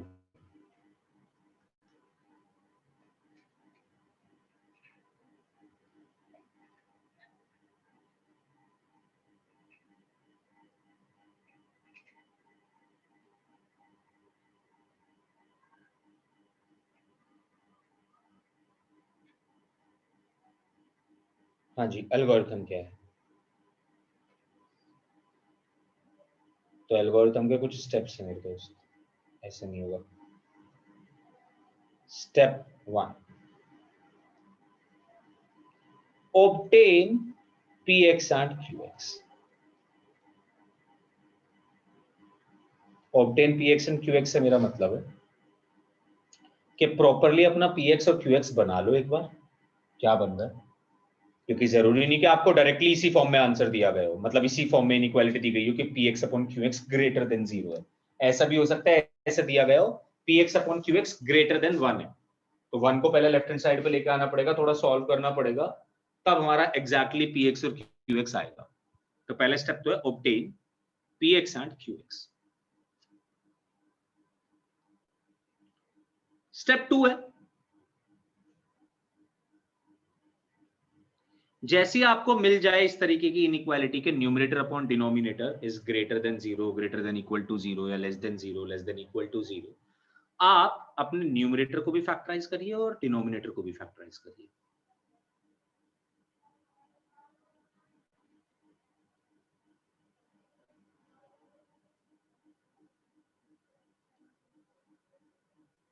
And when I से दिस के फैक्टराइज करिए, आई मीन लीनियर फैक्टर्स। अगर लीनियर फैक्टर्स नहीं हो पा रहे तब कोई दिक्कत नहीं है, तब कोई दिक्कत नहीं, नहीं तो लीनियर फैक्टर्स हो जाएंगे हर बार और करने पड़ेंगे। जब तक लीनियर फैक्टर्स नहीं होंगे प्रॉब्लम है। सारे के सारे लीनियर फैक्टर्स में ब्रेक कर लीजिए। सर 2 चीजें पूछनी थी पहले। बिल्कुल पूछता रहे।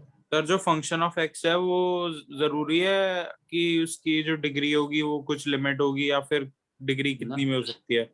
बात ही नहीं करी इस बारे में। और सर जो क्यू एक्स है वो जरूरी है उसमें एक्स का हो यूज, मतलब वो कांस्टेंट भी हो सकती है? बिल्कुल जरूरी नहीं है, बिल्कुल। क्या कांस्टेंट पॉलिनोमियल नहीं होता? डेफिनेशन होता है में सर, जाओ। लेकिन वो एक्स के टर्म्स में नहीं होता ना। अच्छा, एक्स की पावर 0 कर लेंगे। बेशक, हाँ। Okay sir.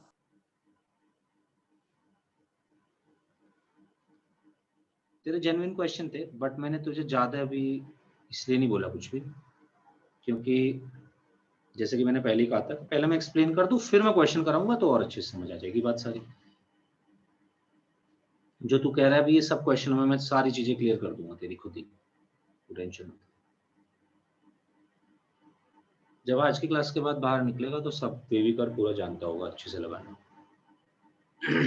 तीसरा स्टेप px और qx, दूसरा स्टेप था px और qx के लीनियर फैक्टर्स बना लो भाई, जितने बन सकते हैं सारे के सारे लीनियर फैक्टर्स बना दो। नाउ तीसरा स्टेप, हर लीनियर फैक्टर में या जो भी फैक्टर्स हैं आपके पास, कोफिशिएंट ऑफ x को पॉजिटिव बना दो। हो सकता है ना हो कोफिशिएंट ऑफ x पॉजिटिव, बनाना पड़ेगा। कैसे बनाएंगे? क्वेश्चन के थ्रू देखेंगे। Fourth, obtain critical points, obtain critical points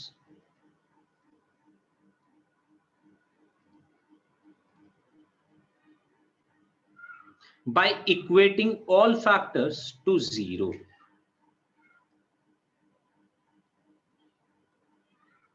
जो भी आपके पास लीनियर फैक्टर्स आएंगे बेसिकली इनकी जीरोस निकाल लो।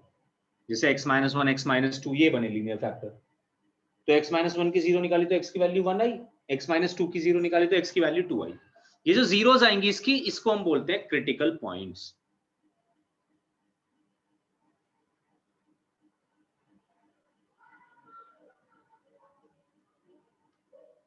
हाँ जी, ऊपर वाला चीज मैं रब कर रहा हूँ बस, बेबी कर्व मेथड और इसके नीचे की चीजें कर दूं ना, कोई बचा तो नहीं है इसमें?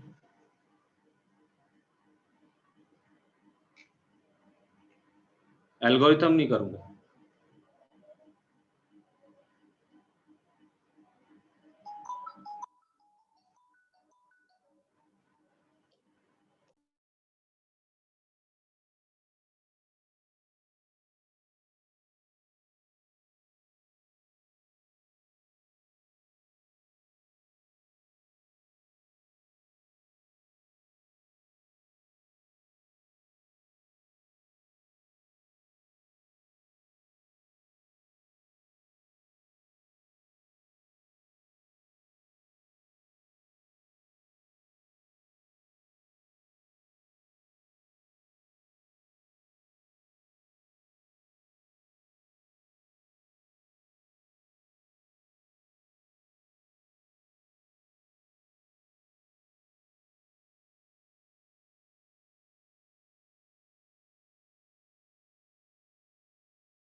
हाँ जी, नेक्स्ट है plot the critical points on the number line. मतलब जो भी आपके पॉइंट्स आएंगे क्रिटिकल पॉइंट्स, इनको नंबर लाइन पे प्लॉट कर दो। और नंबर लाइन पे प्लॉट करते हुए ध्यान रखना कि ऑर्डर वाइज प्लॉट करना है। पहले -4 आता है, फिर -2 आता है, फिर -1 आता है, फिर 0, फिर 1 2 3 4, तो उसी हिसाब से ऑर्डर में प्लॉट करना है। सर px और qx दोनों के एक ही लाइन पे करना है या अलग अलग लाइन पे? एक ही लाइन पे, एक ही लाइन पे सबके क्रिटिकल पॉइंट्स एक ही साथ निकलेंगे। और अगर क्रिटिकल पॉइंट्स n है तो ये हमारी नंबर लाइन को n+1 रीजन में डिवाइड कर देगा।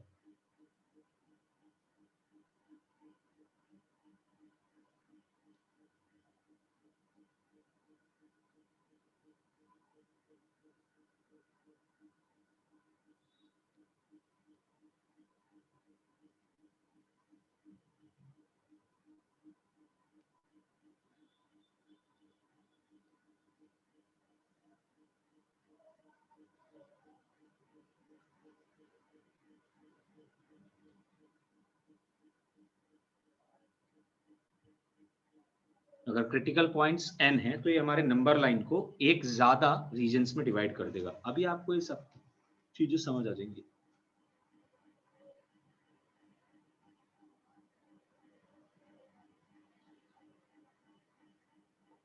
लास्ट चीज, एक पॉइंट में बीच में भूल गया हूँ यार, ये बहुत बड़ा मेथड होता है, मतलब भूल गया लिखवाना।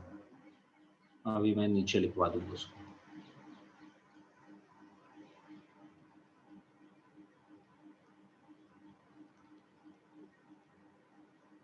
जो राइट मोस्ट रीजन होगा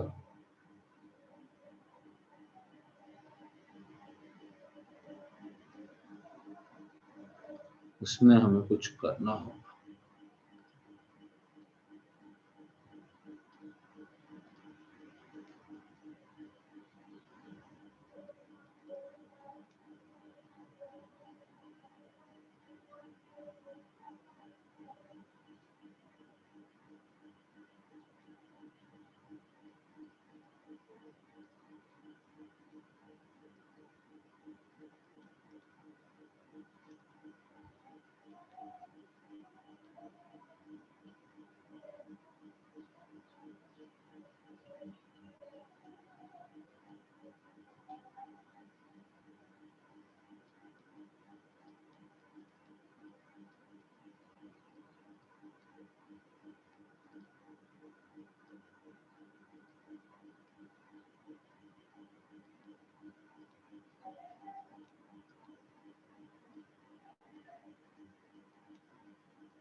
ये है यार हमारा पूरा number line method. Now it is complete. अब एक भी इंफॉर्मेशन अधूरी नहीं है।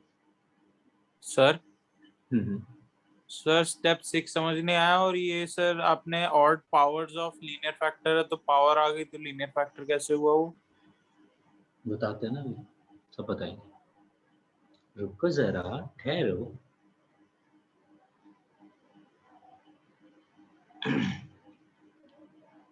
ये लिख रहा है तो इसलिए है कि तू आगे देख के से समझ जाए, इसलिए नहीं कि तुझे इससे समझाना था। समझाना तो क्वेश्चन से ही पड़ेगा। लिखवाया तो इसलिए कल के दिन तो भूल गया कोई भी चीज, तो फिर कैसे पूछेगा? फिर बार बार किससे पूछेगा? यहाँ से पूछेगा। बुक से, किताब से, नोट से? हाँ जी, एज सून एज जो लोग बच्चे हैं हैंड रेज कर लें, क्वेश्चन करना है भाई अपन को। जो लोग बच्चे हैं वो हैंड रेज कर ले जिसने नहीं लिखा है, मतलब मुझे पता चल जाएगा ना, फिर मैं as soon as you are done मैं एकदम शुरू कर दूंगा क्वेश्चन, क्योंकि सीखना अपन को एक क्वेश्चन से ही पड़ेगा यार।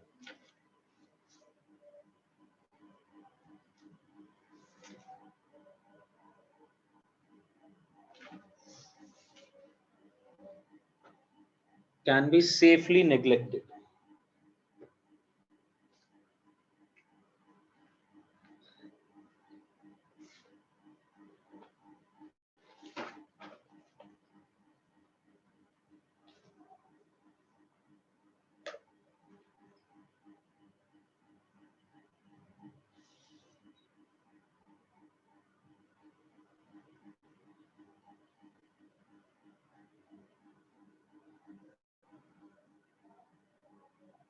सर ये तो इंस्ट्रक्शन मैनुअल की तरह हो गया। बिल्कुल, इसका यूज करा जाएगा जबरदस्त तरीके से, अभी देखता जाते। बट तो जब मेथड तो अभी अपने साथ सिखाऊंगा, मेथड में कुछ है नहीं, बस ये पॉइंट्स छोटी छोटी इंफॉर्मेशन होती है यार, ये में याद नहीं रहेंगी ना तो हम भूल जाएंगे। भैया कोई बच्चा तो नहीं है, मैं क्वेश्चन पे पहुंच जाऊं, मैं रब कर रहा हूँ इसको, कोई भी बच्चा हो प्लीज अभी भी हैंड रेज कर लो, ये इंपॉर्टेंट है लिखना, क्योंकि आगे आपको ये कोई लिखवाएगा नहीं, मुझे नहीं पता कोई लिखवाएगा कि नहीं लिखवाएगा, और इसके अलावा आपको कुछ करना नहीं, और मैं सिखाऊंगा ये पूरा मेथड बहुत अच्छे से, कभी गलत नहीं करोगे इसको क्वेश्चन को, तो आपके टीचर पढ़ाएंगे आपको स्कूल में, राइट? ये पढ़ाया जाएगा आपको wavy curve, number line method, but सबके तरीके अलग अलग होते हैं इसको करने के, बट जो मैं कर रहा हूँ वो बेस्ट है, मैं बता सकता हूँ ये बात आपसे, ये खुद से सोच समझ के बनाया गया है, ऐसे नहीं कि ये कहीं बुक से नहीं छपवाया जा रहा आपको, वो बुक्स से छपवाएंगे आपको। ओके ठीक है, नाउ हम क्वेश्चन शुरू करने वाले हैं। 3 से 4 क्वेश्चन करना चाहते हैं यार, हमारे पास 18 मिनट है, तो मेरे साथ साथ समझिएगा जरा बात, और मैं ये भी दिखाना चाहता हूँ कैसे मैं क्वेश्चन को अप्रोच करूंगा। चलिए जी, पहला question, x - 1 into x - 2 into x - 3। हाँ भाई, पहली बात, सबसे पहली बात, क्या ग्रेटर देन 0 दिया हुआ है? ग्रेटर देन 0 दिया हुआ है एक एक्सप्रेशन को, और तो सारी बात ही बाद में। पहली बात, क्या एक एक्सप्रेशन ग्रेटर देन 0 दिया हुआ? ग्रेटर देन 0 दिया हुआ।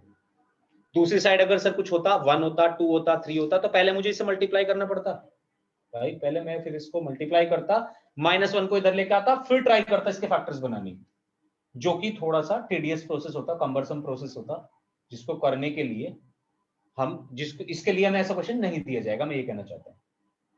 ठीक है, ओके, पहली चीज देखा, यहाँ पे ग्रेटर देन 0 दिया हुआ, बेस्ट केस है, कोई दिक्कत ही नहीं है। दूसरी बात, क्या ये रैशनल अलजेब्रिक फंक्शन है? रैशनल अलजेब्रिक फंक्शन का कैसे पता लगाएं? ऐसे पता लगाओ, अपॉन में कुछ नहीं दिया हुआ, 1 मान सकता हूं। 1 क्या एक कांस्टेंट पॉलिनोमियल नहीं होता? ऊपर भी एक पॉलिनोमियल है, नीचे भी एक पॉलिनोमियल है, ऊपर है क्यूबिक पॉलिनोमियल, नीचे है कांस्टेंट पॉलिनोमियल, बिल्कुल रैशनल अलजेब्रिक फंक्शन है, कोई दिक्कत नहीं है।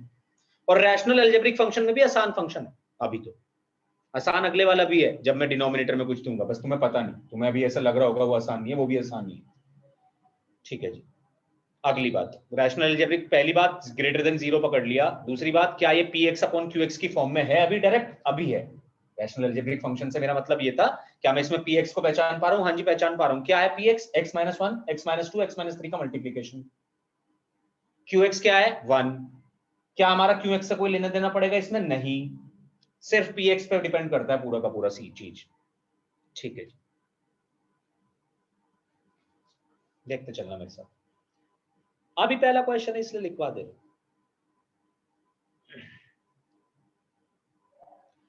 सर मेरे दिमाग में कुछ डाउट्स हैं। अरे रुक जा भी, डाउट सारे क्लियर कर दूंगा, हर टाइप का क्वेश्चन दूंगा। अभी तो तेरे को यही क्वेश्चन दिएगा ना, इस पे फोकस कर। दूसरी बात, अब मुझे अगली चीज करनी है, जैसी मैंने देख लिया कि मेरे पास already function px upon qx की फॉर्म में है, px मिल गया। तीसरी चीज देखनी है, क्या px के लीनियर फैक्टर्स ऑलरेडी हुए हैं? 3 फैक्टर्स दिए हुए हैं, तीनों लीनियर है, कोई दिक्कत नहीं है, यानी कि मेरा वो काम भी आसान हो गया। ये ऑलरेडी लीनियर फैक्टर्स में टूटा हुआ है, ब्रेक कर रखा है उसने। नहीं दिया होता तो पहले मैं इसके लीनियर फैक्टर्स बनाता, तब मैं इसको सॉल्व करता, बट अभी तो मेरा वो भी काम करा हुआ है, लीनियर फैक्टर्स भी बनाए हुए हैं, बहुत बढ़िया बात है। अगली चीज, जब मैंने देख लिया लीनियर फैक्टर्स भी बनाए हुए हैं, ग्रेटर देन 0 भी है, px अपॉन qx की फॉर्म भी है, बहुत ही बढ़िया है, तो हलवा दे दिया इसने सामने रख के, बस सॉल्व करना है अब तो तुम्हें। अच्छा जी, अब कहां प्रॉब्लम आएगी? प्रॉब्लम पहली, x का कोफिशिएंट पॉजिटिव होना चाहिए हर केस में। क्या अभी है पॉजिटिव? हाँ जी है। अगले में नहीं दूंगा, अगले में नहीं दूंगा, पर उसकी बात तब करेंगे। अभी पॉजिटिव है x का कोफिशिएंट, यहाँ पे 1 है, यहाँ पे 1 है, यहाँ पे 1 है, बिल्कुल पॉजिटिव है। कोई मुझसे कहेगा सर अगर हम यहाँ पे 2x - 3 रख देते, यही कर ले क्वेश्चन को, 2x - 3 कर ले, ऐसे कर। तो मेरी बात दोबारा मैं बोलना चाहूंगा, मैंने कोफिशिएंट को पॉजिटिव बोला है, 1 नहीं बोला। मैंने अपने कोफिशिएंट को पॉजिटिव बोला है, मैंने ये नहीं कहा 1 बना ले। कोफिशिएंट तेरा जो हो वो रहने दे, उसको पॉजिटिव बना के रख। ना होता पॉजिटिव तो माइनस कॉमन लेता, पॉजिटिव बनाता उसको। ठीक है जी, तीनों काम पूरे हो गए।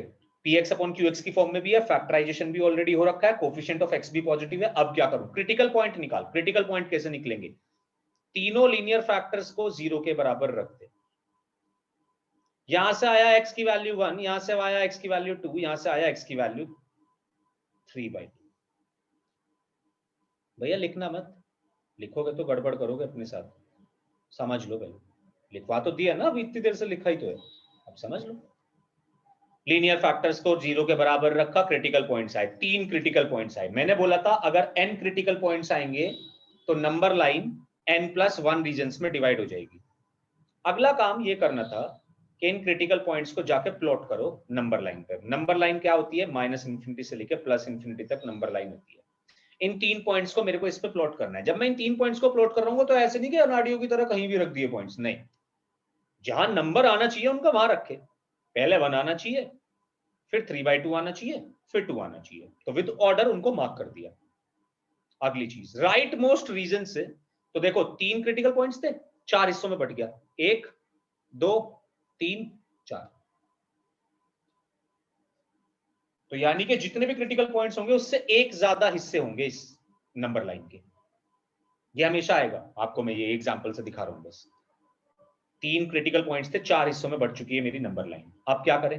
राइट मोस्ट रीजन यानी कि 2 से इन्फिनिटी वाला जो रीजन है उसमें कोई ना कोई साइन आएगा।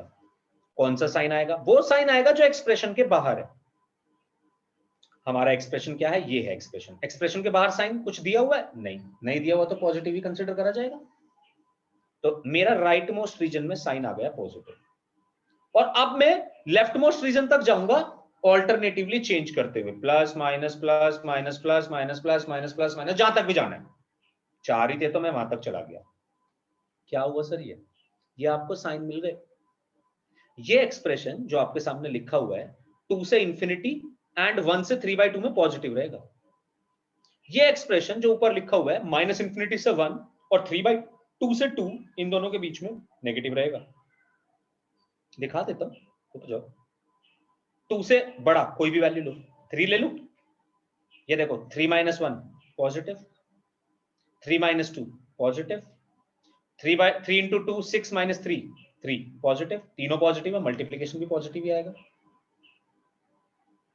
सोच लो, समझ लो।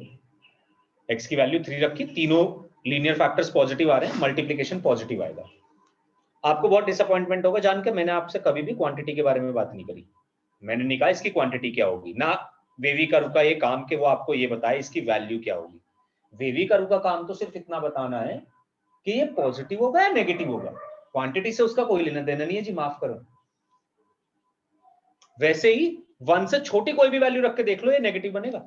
रखो, 0 रख दो, 0 रखा, नेगेटिव नेगेटिव नेगेटिव, 3 नेगेटिव का प्रोडक्ट आया।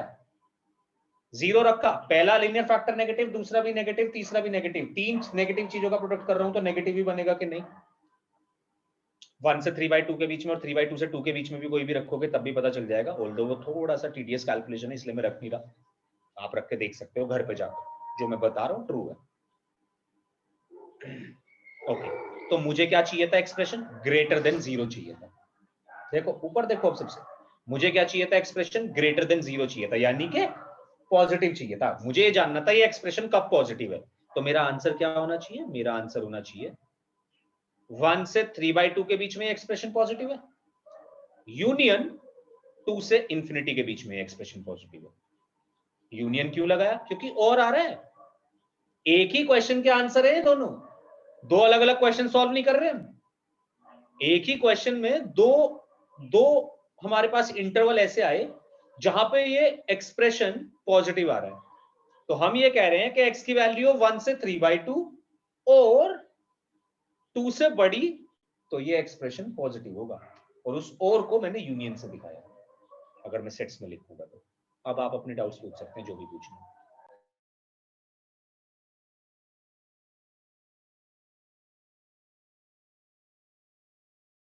सर इसमें कर्व कहाँ है? कौन सा curve? Sir wavy curve method कहते हैं ना, तो इसमें तो कर्व कहीं दिखाई नहीं। अच्छा, अरे ये ऐसे बनता है।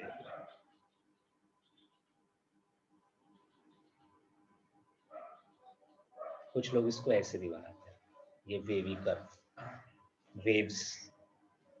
वेव्स बना रहे हैं पॉजिटिव नेगेटिव की, ऐसे भी दिखा देते हैं, इसलिए वेवी कर्व बोला जाता है।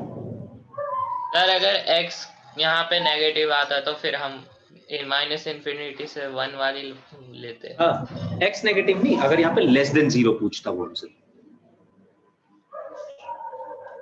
अच्छा सर ठीक है।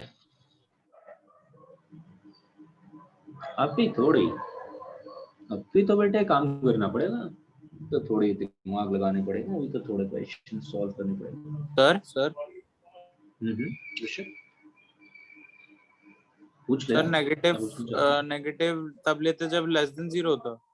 हाँ, जब अगर लेस देन 0 पूछा जाता हमसे, अभी हमसे पूछा गया ग्रेटर देन 0। सर इसका प्रूफ क्या है, या ये मतलब ऐसे इसका? डिराइव हुआ है, ये मतलब मेथड है? ये मेथड है सर ये Proof भी है एनसीईआरटी में इसका? नहीं है ना? नहीं, एनसीईआरटी में नहीं है। और सर इससे हम डोमेन मतलब वगैरह प्रूफ निकाल ऐसे नहीं है, बस इसको हम समझते हैं, मतलब समझ सकते हैं इस चीजों को हम सारी। घर पे जाकर थोड़ा सोचिए, समझ जाएगा, आसान ही है वैसे, ऐसे कोई मतलब बहुत टफ चीज नहीं है। हाँ, डोमेन इससे ऐसे नहीं निकाल सकते, ये इसका काम तो इनइक्वालिटी का साइन बताना है, किसी भी एक्सप्रेशन का साइन बताना है, कब वो साइन पॉजिटिव होगा कब वो साइन नेगेटिव होगा, इसका काम तो ये है। ये सर अगर तुझे सोल्यूशन तो हम निकाल ही ले रहे हैं जब हम वो उसका फैक्टर कर रहे हैं। सर मतलब ये जो हमारा आंसर आया यूनियन वाला, यही हो गया ना क्वांटिटी वाइज तो आंसर। क्वांटिटी एक्सप्रेशन की बात कर रहा था ना, मतलब ये एक्सप्रेशन की क्या वैल्यू होगी ये नहीं बता सकते हम इससे, हम ये नहीं बात कर रहे कि एक्सप्रेशन की वैल्यू क्या होगी, हम ये बात कर रहे हैं एक्सप्रेशन कब पॉजिटिव होगा कब नेगेटिव होगा, बस।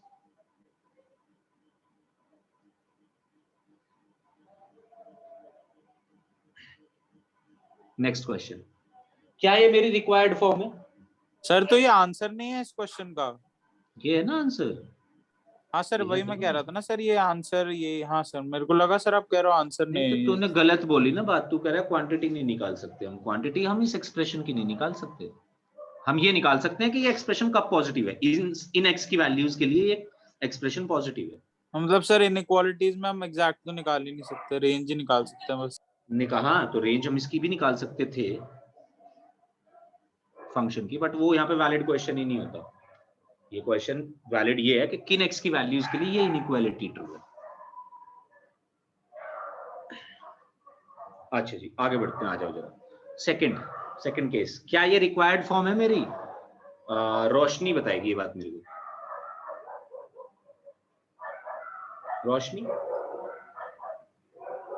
क्या ये हमारी रिक्वायर्ड फॉर्म है वेवी कर्व लगाने के लिए? नो। क्या प्रॉब्लम है?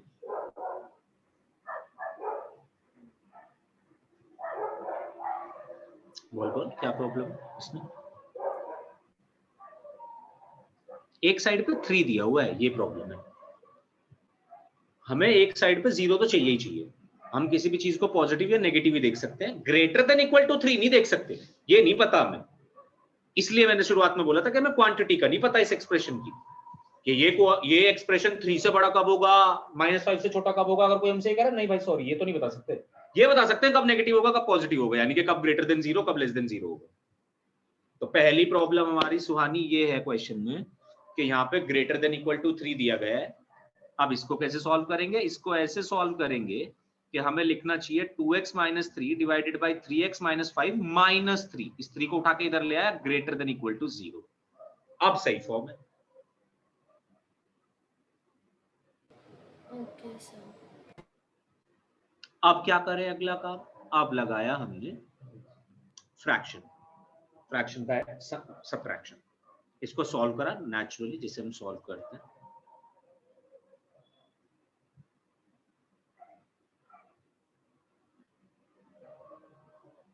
आपने इसको भी सॉल्व करा, माइनस के 7x प्लस के 12 divided by 3x minus 5 greater than equals to 0।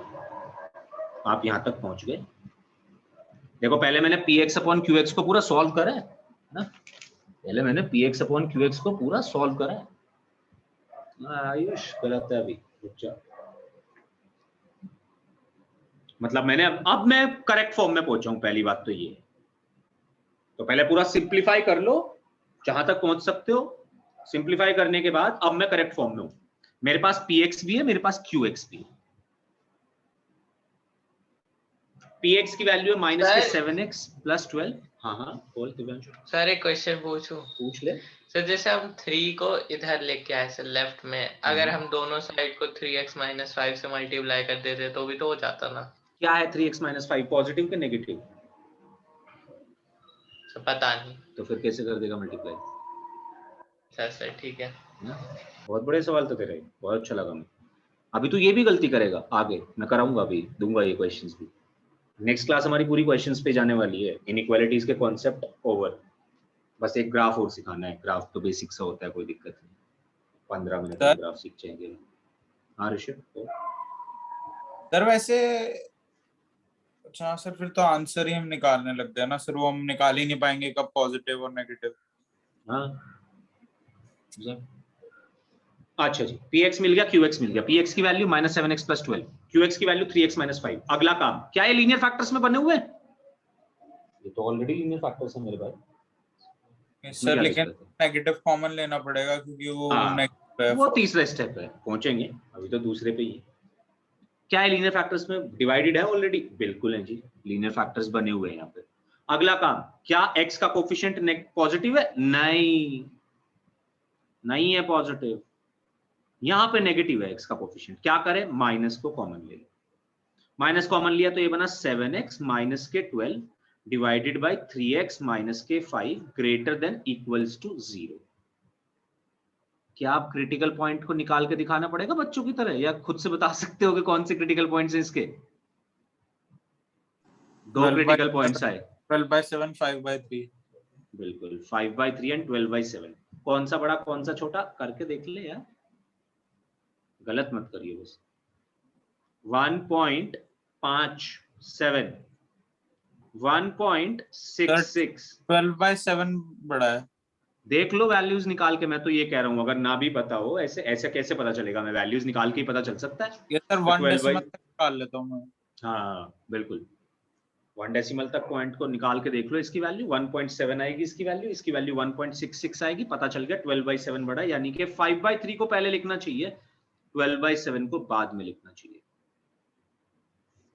बिल्कुल, डिनोमिनेटर को ऐसे ट्रीट मत करना, ये कुछ अलग है ना। नॉर्मली कैलकुलेशंस होगी सारी, भूल जाओ, अपने दिमाग से निकाल दो इस बात को। तो क्या डिनोमिनेटर कुछ है भी? अभी डिनोमिनेटर का काम जो आएगा वो मैं बता दूंगा। चलिए जी, इस बार साइन फिर से राइट मोस्ट रीजन से शुरू होगा। क्या साइन आना चाहिए? माइनस। एक्सप्रेशन के जो बाहर साइन है, इस बार एक्सप्रेशन के बाहर पॉजिटिव नहीं है, नेगेटिव है। तो इस बार जो शुरू होगा ये होगा शुरू नेगेटिव से।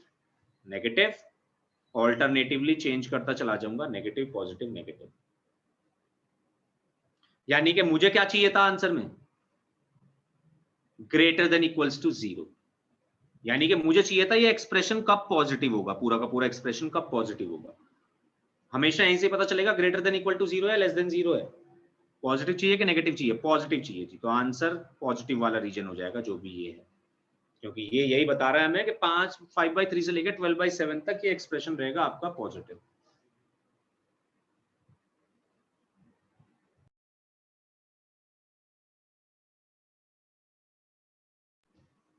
अगर पूछता लेस देन इक्वल टू 0 तो दोनों नेगेटिव वाले पोर्शंस मेरे आंसर हो जाते। अब देखो ग्रेटर देन इक्वल्स टू 0 दिया हुआ है, यानी कि 0 के बराबर भी हो सकता है। तो वैल्यू जब हम इसको सॉल्व करते हैं तो आंसर मुझे ऐसे देना चाहिए कि नहीं?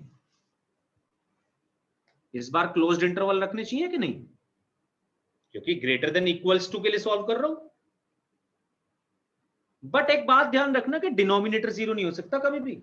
ये तो मैं शुरुआत में और अब तक कम से कम 50 बार बोल चुका हूं कि हमेशा मैथ्स में डिनोमिनेटर कभी 0 नहीं होगा, यानी कि 5/3 के इक्वालिटी हेल्ड नहीं कर सकती। तो आंसर हो जाएगा ये 5/3 से 12/7, जहां पे 5/3 से इक्वालिटी नहीं हेल्ड करेगी। As at x is equals to 5/3, denominator will be 0.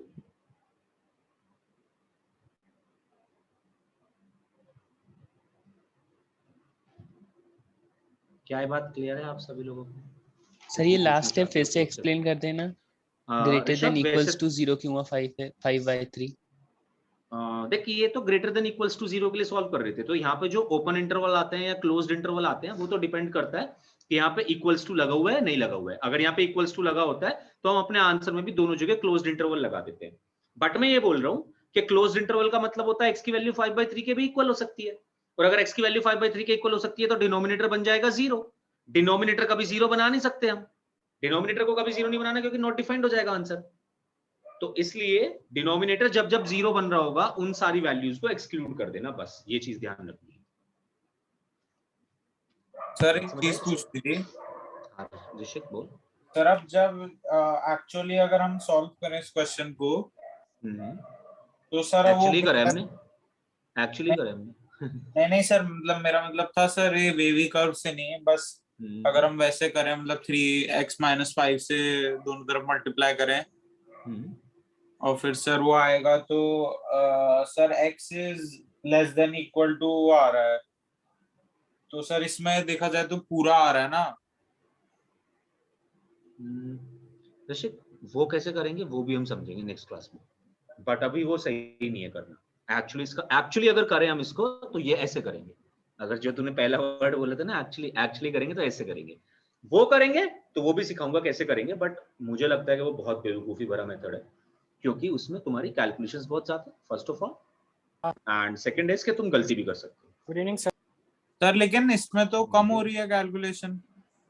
इसमें इस केस में मतलब अगर हम वैसे करें 3x-5 से मल्टीप्लाई। हाँ सर। नहीं होगी, बताऊंगा कल। अभी तो तुझे मल्टीप्लाई, मुझे तो ये भी नहीं पता तुझे मल्टीप्लाई करना आता भी है 3x-5 से कि नहीं। ऐसे डायरेक्टली तो नहीं कर सकते 3x-5 से मल्टीप्लाई यहाँ पे। सर मतलब राइट साइड भी करना पड़ेगा ना? नहीं कर सकते ना, हमें पता ही नहीं पॉजिटिव है कि नेगेटिव है। x की वैल्यू कुछ भी हो सकती है, तो 3x-5 का साइन पॉजिटिव भी हो सकता है और नेगेटिव भी हो सकता है। हाँ तो सर तो कैसे कर रहा है मल्टीप्लाई? तो वो दोनों केस लेने पड़ेंगे हमें, तो 2 केस लेगा तो वैसे ही बड़ा हो गया क्वेश्चन। हाँ सर फिर तो यही बेटर है। और ये अभी बहुत छोटा हो जाएगा, ये तो अभी तुझे मैं समझा रहा हूँ।